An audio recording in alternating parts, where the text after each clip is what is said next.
Oh, pare, ikaw pala yan. Kumare mo, kanina pa umalis eh. Ano bang sadyam? Ay, kadarating na kasi ng perang padala ng asawa ko galing Saudi eh.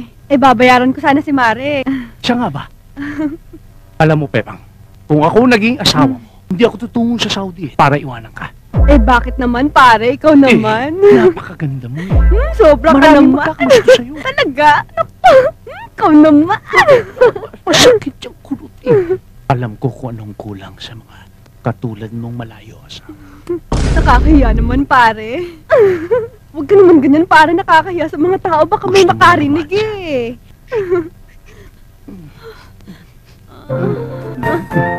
Kuya? Ano ba? Uy, huli ko kayong dalawa ha. Nag-aanunan kayo ha. Napuwing lang si kumare. Oo nga naman, Dita. Napuwing lang. Hinihipan lang naman ng kuya mo mata ko di ba pare? Oo, hinipang ko lang. Hala, lagot kayo.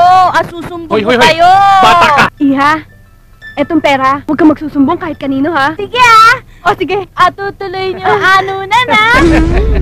Sige na, doon ka na.